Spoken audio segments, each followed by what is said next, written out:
इस कहानी की शुरुआत में हम सर्ली नाम के एक स्क्वायरल को देखते हैं जो वहाँ की एक नट शॉप में धमाकेदार एंट्री करता है। वहाँ उस नट शॉप में बहुत सारे जानवर थे और वो सारे वहाँ पे बहुत खुश थे क्योंकि वहाँ पर उनके खाने के लिए पर्याप्त भोजन होता है। सभी लोग वहाँ पर इतने खुश थे जैसे वो किसी स्वर्ग में हो। और वहीं हम लिबर्टी पार्क को देखते हैं जो पहले उन जानवरों का घर हुआ करता था, लेकिन जब से नट शॉप उनके हाथ लगा सभी जानवर उसी नट शॉप में रहने लगे क्योंकि उन्हें वहाँ पे भोजन की तलाश नहीं करनी पड़ती थी।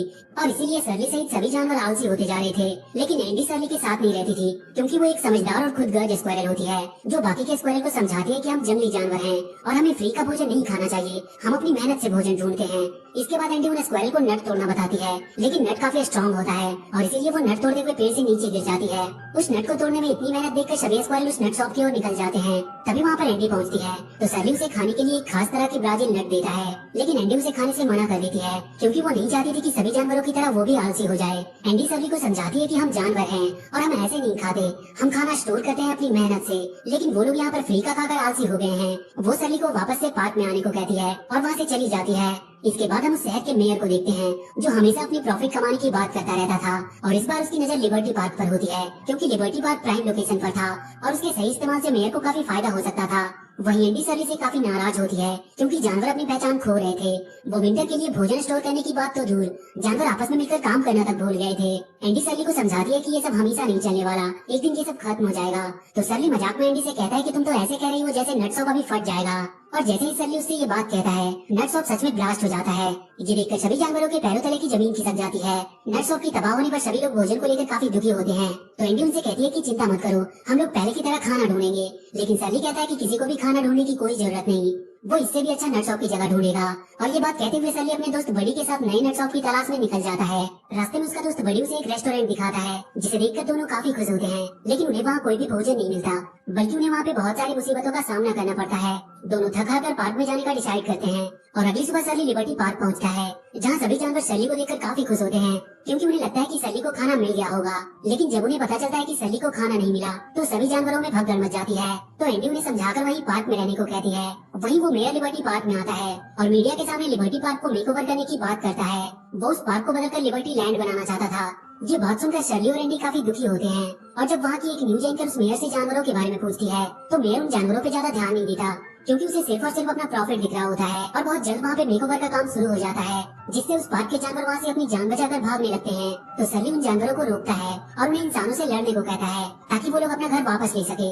एंडी उन्हें ऐसा करने से मना करती है क्योंकि इंसानों से लड़ना उनके बस की बात नहीं थी, लेकिन सर्ली की बात सुनकर सभी जानवर इंसानों से लड़ने के लिए तैयार हो जाते हैं और तुरंत सर्ली वहाँ आ रही काम करने वाली गाड़ी को रोकने के लिए जाता है पर कोई भी उसकी तरफ ध्यान नहीं देता।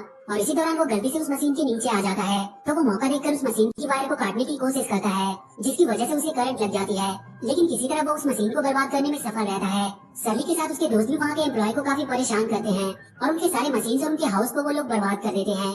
वहाँ के जानवरों से परेशान होकर सारे एम्प्लॉय वहाँ से भागने लगते हैं और जब ये बात मेयर को पता चलती है कि पार्क के जानवरों की वजह से उनका काम रुक गया है तो वो काफी गुस्सा होता है और उन जानवरों को सबक सिखाने के लिए वो कोई नई तरकीब सोचता है। इधर पार्क के सभी एम्प्लॉय को भगाकर सर्ली और उसके दोस्त काफी खुश हो रहे थे, लेकिन अभी भी उनके सामने भोजन की सबसे बड़ी समस्या होती है जिस बात से सर्ली काफी दुखी था। लेकिन एंडी उसे समझाती है कि वो सब मिलकर भोजन ढूंढ लेंगे। सर्ली कहीं न कहीं उस नट शॉप को बहुत मिस कर रहा था। अगली सुबह एंडी सभी को नींद से जगाती है और वहाँ पे उनके नए जीवन की शुरुआत करने को कहती है। जब सर्ली उठता है तो उसे नट की खुशबू आती है और वो उसे लेने के लिए जाता है, लेकिन ये सब इंसानों का बिछाया हुआ एक जाल होता है जिसमें सर्ली फंस जाता है। तो एंडी सभी जानवरों को लेकर सर्ली के पास आती है और उसे निकालने की कोशिश करती है। वहीं मेयर का एक आदमी उस पार्क के सभी जानवरों को कैद करने के लिए बहुत सारे पिंजरे लेकर आता है और मेयर को उन जानवरों को पकड़ने की अपनी तकनीक बताता है। तभी वहाँ पे मेयर की बेटी अपने डॉगी फ्रैंकी के साथ आती है और तभी उसे वो स्क्वायरल दिखाई देता है। तो मेयर की बेटी अपनी डॉगी फ्रैंकी को उन्हें पकड़ने के लिए भेजती है। इधर एंडी किसी तरह सर्ली को उस पिंजरे से बाहर निकाल देती है पर तभी एंडी को एक अजीब सी आवाज सुनाई देती है। ये आवाज किसी और की नहीं बल्कि फ्रैंकी की आने की होती है और जब वो लोग फ्रैंकी को अपनी ओर आते हुए देखते हैं तो वहाँ से भागने लगते हैं। लेकिन जब फ्रैंकी प्रिंसेस को देखता है तो उसे उससे प्यार हो जाता है और इसी मौके का फायदा उठाकर प्रिंसेस फ्रैंकी को अपनी बातों में उलझाने लगती है। लेकिन तभी वहाँ मेयर की बेटी आ जाती है जो फ्रैंकी के साथ प्रिंसेस को देखकर काफी खुश होती है और उन दोनों को पकड़कर वहाँ से ले जाती है। इस पर सर्ली प्रिंसेस को बचाने के लिए उसके पीछे जाता है, लेकिन तभी वो देखता है कि वहाँ पर बहुत बड़ी बड़ी मशीनें आ रही है जो उस पार्क को तबाह करने के लिए होती है। इसीलिए वो जल्दी से जाकर एंडी को ये बात बताता है। तो एंडी सभी को पार्क से निकलने में उनकी मदद करती है। उधर मेयर अपने आदमियों के द्वारा उस पार्क को पूरी तरह से तबाह करवा देता है। सभी के ऊपर अब दो समस्या आ गई थी, प्रिंसेस को उस पागल लड़की से छुड़ाने की और अपने साथियों का ख्याल रखने की। तो एंडी इसमें उसकी मदद करती है। एंडी बाकी के जानवरों के रहने के लिए नए पार्क की तलाश में जाती है और इधर शर्ली और बड़ी प्रिंसेस को बचाने जाते हैं। उधर मेयर की बेटी अपनी बात नहीं मानने पर प्रिंसेस को खाना नहीं देती है। इधर शर्ली जब रास्ते में होता है तो उसे बहुत ही क्यूट सा एक चूहा मिलता है जिसका नाम फेंग होता है, जो सिर्फ देखने में ही प्यारा था, असल में वो काफी खतरनाक होता है। उसे क्यूट शब्द से काफी नफरत होती है। वो पार्क के किसी भी जानवरों को अपने इलाके में नहीं आने देता था, पर शर्ली किसी तरह उसे चकमा देकर वहाँ से भाग निकलता है। उधर एंडी बाकी के जानवरों के साथ नए पार्क में जाती है जो काफी सुंदर होता है। तभी एक बॉल आकर उसके सिर से टकराती है। दरअसल वो पार्क अमीर लोगों के गोल्फ खेलने के लिए होती है, जहाँ पर उन जानवरों के लिए कोई जगह नहीं होती है और उन्हें वहाँ पर काफी मुसीबतों का सामना भी करना पड़ता है। इधर शर्ली को मेयर की कार दिख जाती है तो शर्ली बड़ी के साथ प्रिंसेस को बचाने के लिए मेयर के घर जाता है और मौका देखकर शर्ली प्रिंसेस को पिंजरे से बाहर निकाल देता है। लेकिन जब वो लोग वहाँ से जाने लगते हैं तो शर्ली का एक पैर एक पपेट पे चला जाता है, जिससे मेयर की बेटी को उनके बारे में पता चल जाता है। और जब मेयर की बेटी प्रिंसेस को भागते हुए देखती है तो वो अपने डैड के साथ मिलकर उन पर हमला कर देती है और इस हमले के दौरान शर्ली का दोस्त बड़ी घायल हो जाता है। बड़ी की हालत देखकर शर्ली अपने आप से काफी नाराज होता है क्योंकि शर्ली इन सबका जिम्मेदार अपने आप को मानता है। तो एंडी शर्ली को अच्छा फील कराने के लिए उसके और बड़ी के दोस्ती के बारे में पूछती है। शर्ली उसे बताता है कि उसकी बड़ी से मुलाकात एक तूफान के दौरान हुई थी। उस समय बड़ी कुछ ही दिनों का था, लेकिन बड़ी ने उसका साथ नहीं छोड़ा और उस दिन से लेकर आज तक दोनों कभी अलग नहीं हुए। उधर लिबर्टी पार्क को पूरी तरह से बदलकर लिबर्टी लैंड बना दिया गया था, जहाँ पर मेयर बड़े बड़े झूले और खेलने की मशीनें लगा रहा था।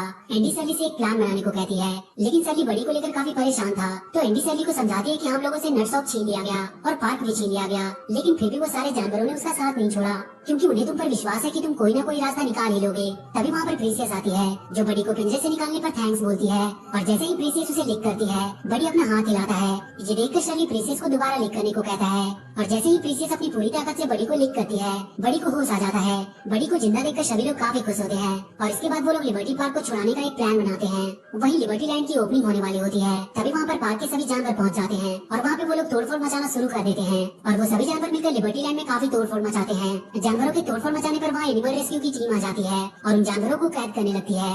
शर्ली और एंडी को छोड़कर सभी जानवर कैद कर लिए जाते हैं। ये सब देखकर शर्ली एंडी को किसी सुरक्षित जगह छुपने के लिए कहता है और वो वहाँ से चला जाता है, लेकिन तभी एंडी को एक बेहोश करने वाली इंजेक्शन आकर लगती है और एंडी को भी कैद कर लिया जाता है।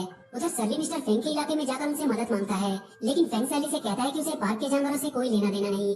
फेंग ऐसा इसीलिए कहता है क्योंकि पहले वो भी उसी लिबर्टी पार्क में रहता था, लेकिन लोगों के आतंक ने उन्हें वहाँ से हटने पर मजबूर कर दिया और तब से वो लोग पार्क से नफरत करने लगे। तो शर्ली फेंग से कहता है कि हम जानवर हैं और हमें साथ मिलकर काम करना चाहिए। शर्ली की काफी रिक्वेस्ट करने पर फेंग उसकी मदद के लिए तैयार हो जाता है और अपनी सेना लेकर उसकी मदद करने के लिए निकल जाता है और शर्ली उनकी मदद से रेस्क्यू टीम से अपने दोस्तों को छुड़ा लेता है। सभी लोग मिस्टर फेंग से मिलकर काफी खुश होते हैं और मिलकर वो पार्क को बचाने के लिए निकल जाते हैं और वो सभी लोग पार्क के झूले और खिलौने को बर्बाद करने लगते हैं। वहीं प्रिंसेस अपने फ्रेंड फ्रैंकी से मिलने के लिए जाती है जिसे मेयर की बेटी ने बांध रखा होता है। जब फ्रैंकी प्रिंसेस को देखता है तो उस पर गुस्सा होता है क्योंकि पिछली बार वो फ्रैंकी को अकेला छोड़कर चली गई थी। प्रिंसेस अपनी गलती को मानती है और फ्रैंकी से सॉरी कहती है। फ्रैंकी भी उसे माफ कर देता है और दोनों में फिर से दोस्ती हो जाती है।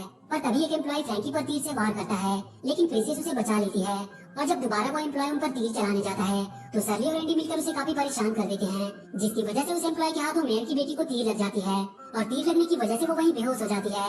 वो सारे चूहे मिलकर रेस्क्यू टीम को वहाँ से मार भगाते हैं। वहाँ पर पुलिस भी आ जाती है जो वहाँ के शोर शराबे और प्रदूषण को देखकर कहता है कि जो भी यहाँ का इंचार्ज है वो जरूर जेल जाएगा। ये सब बातें मेयर सुन रहा होता है और मौका पाकर वहाँ से भागने लगता है, पर शर्ली उसका पीछा करता है लेकिन वो उस तक पहुँच नहीं पाता। तो उसका दोस्त बड़ी उसे लेकर एक ट्रेन पे जाता है और उसकी मदद से शर्ली को मेयर के पास पहुंचा देता है। शर्ली वहाँ पे मेयर को काफी परेशान करता है और उसे ऊपर से नीचे गिरा देता है, लेकिन मेयर एक सेफ जगह पे गिरता है जिससे उसकी जान बच जाती है। लेकिन तभी वहाँ उस पर वो चूहे हमला कर देते हैं और जैसे ही मेयर वहाँ से बचकर भागने की कोशिश करता है वहाँ पर पुलिस आ जाती है और मेयर को गिरफ्तार कर लेती है और उस लिबर्टी लैंड को भी बंद कर दिया जाता है। इस बात से सभी जानवर काफी खुश होते हैं और वो वहाँ के सभी चीजों को बर्बाद कर देते हैं और धीरे धीरे उस लिबर्टी लैंड का नामो निशान मिट जाता है और एक बार फिर से वहाँ पर पार्क बन जाता है जहाँ पर सभी जानवर मिलकर एक साथ बड़े ही खुशी से रहने लगते हैं। और इसी के साथ ये मूवी यहीं पर खत्म हो जाती है।